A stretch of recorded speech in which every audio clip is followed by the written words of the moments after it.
Thank you for stopping by. This is the Boys. My name is Drew. And I am Regina. Yeah, thank you for stopping by. I just say that again. So, today we're doing something different. We want to do relationship conversation. Yeah. This is something I don't want to take credit for. This is a message we had. At wedding. Yes. At a wedding of, you're waiting at a wedding Hey. of our very good friends and family. Yeah, because they're family. Yeah. Yeah. Shout out to Njoro and Sony. Yeah, Mr. Congratulations. and Mrs. Congrats. It's been We are so proud of you. that was in December 2020. So Yes. it's about 3 months now. Yeah. Yes. Almost 3 months now, yeah. Yeah. So this was the sermon on their wedding. Yeah. And we're not taking credit.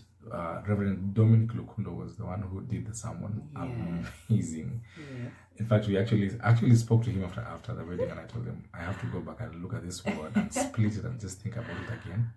And after a while, I actually thought, why don't we share? Because it's really a value-added conversation for relationships and marriage. And marriage, yeah. Yeah. So thank you, Pastor Dominic. May God continue to bless you and Strong City Family Church. Yeah. Amazing. May God continue just to pour His Spirit upon you and encourage you. Yeah. So let me just say, I feel like snitching on you first. Like the way you're so used to weddings and you're like, oh my God, do I have to go to another wedding? So at least this one, the someone kept you. Oh yeah, it really did. It really did. I think the thing that struck me was the verse that he chose. Oh yeah. You know, typically in weddings. In weddings, I know, me teacher, please pick me. Yes, you looking beautiful over there. Thank you very much. Genesis chapter 2 verses 23 and 24. And what does it say? It says that man shall leave their mother and father and shall be joined to the wife and they shall become one. Like that's the usual someone we used to do. They shall live and cleave. Yes. But this guy, this man of God just begins by asking us to turn to Matthew 19. Now, if you're not familiar with that, let me just say, I was reading something around that the previous weeks or maybe just days, so I knew what the story was around that chapter, and so I just sat up because I was like, wait, is that his verse for the sermon?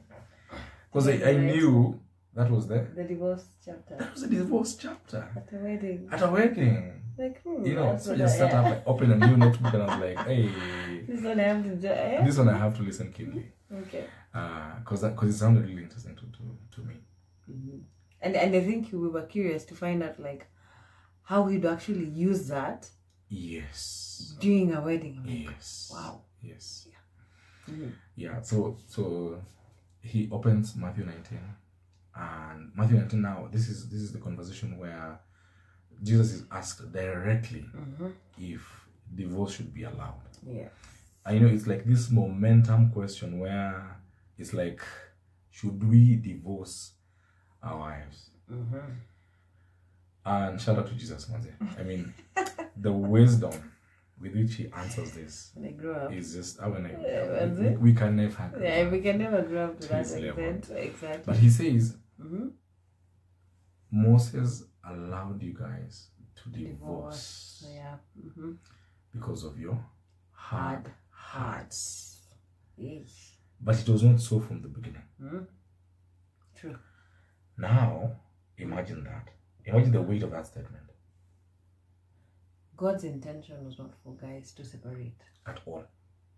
In the beginning. But because of our hard hearts then, Moses allowed them to divorce. You know, and you know, Reverend Dominic just went on to say, we have so many names for the issues in our marriages. But Jesus calls it hard heart. We have we call the issues in our marriage incompatibility. Jesus calls it a hard heart. We call it infidelity. Jesus calls it a hard heart. We call it anger issues. Jesus calls it a hard we heart. put finance issue. Hallelujah. Hey, calm down, my brother. But it is just a really good revelation, because so many relationships get into trouble because we harden our hearts. And this happens, is it because it happens now over time? Yes. And but how does a hard heart come about? Like, guys would want to understand. So what is a hard heart? Like, how can it a hard heart, according to his message, also, was an insensitive heart. And he was saying the way in the beginning of a relationship, we are excited, we are positive, we are happy, we are forbearing, yes. Like we overlook so many things. Our hearts are sensitive towards the other person. If they are sick, you rush. If they are sad, you're there to comfort them, to laugh with them and all that. Yeah. But over time, because now you get exposed to their weaknesses, which we all have. Yeah, kabisa. And especially now, when you begin getting insensitive towards them. And I wanted to say, when you live with someone, you get married, that's when you notice, the good, the bad, and the ugly. The good, the bad, and the ugly. Yes. Yeah. So that's what happens. You become insensitive to the other person. You become merciless. Yes. Yeah? And we've even heard of cases where, a spouse plots the downfall of the spouse. Like, you plan for your spouse to be killed. Imagine. Or, just try to go behind their back. Yeah. Kill them because of money. And this is someone that you have lived with, you have kids with. But because you have a hard heart. So it really made me look at the heart more deeply.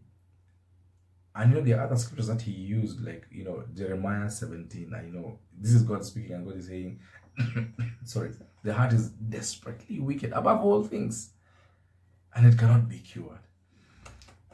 So our hearts are really just set to be insensitive, to be merciless, to be shrewd, and to turn away from God and from people in relationships. Yeah. And so he was just saying, even though you have so many names you're calling the issues in your marriage, it's still a hard heart. Yeah. And the only way to deal with it is actually to give it to God, because he is the one who created it. And he can give you a heart of flesh in exchange for that heart of stone. Yes. I have so many stories of people who, were head-on people. They were difficult, but once they encountered Christ, their hearts really just soften. And so you can imagine relationships if we just allowed God to deal with our hearts. And sometimes, for most people, it's really out of experience, where you've really been exposed to difficult situations, so you just harden naturally. Yeah. And it's layers and layers of issues which no one can even deal with, but only God can. And I just thought, I was like, wow. And also, I thought of something that we probably do sometimes when you don't know, like, it hits you, that's a hard heart. When he said that a hard heart does not listen to advice. Oh, yes. Like, utaki kuambiwa, aunisho. Yes. It's my way or the highway. Yes, yeah. absolutely. As in, so sometimes when you get to that, that's where you're like, like, sazile utaki kukua corrected. By the way, Abu, go back to your closet and tell God, this one I have a hard heart. Yeah. Like, you can't be corrected at all. Yeah. And this is not just by your wife. You see, even the way, like, your spouse or your husband can't reach to you, even when they send someone to talk to you, utaki kuwasikiza. Yeah. But when your SI unit. Yeah. So I know we may not have done justice to the sermon. I just wanted to share that message, because I was like, wow, it's just really mind blowing. I just tell people, say like David in Psalms 129 and 39, search my heart, oh God. And just allow God to just really deal with your heart. But if you're in a good place and your heart is right, you're having a wonderful time with your partner, Proverbs 4:23, it says, guard your heart with all diligence. Why? Because from it flows the wellsprings of life. Yes. That is where the heart is. And that is where your relationship is thriving. Guard that beautiful thing. Don't allow it to get into a hard place. Yes, do not listen to people that will make your heart harden. Oh yeah. Yes. So thank you for watching this far. we hope it really added value to your relationship or to you, really. Yeah. And I know we haven't done proper justice to it. But just think through what the little snippet that we've shared. Yeah. We hope it has meant something to you. Yeah. God bless you guys. Please subscribe and share the video. And encourage. Yeah. Encourage too, by the way. Yeah. We appreciate it. Thank you guys. Bye-bye. All right.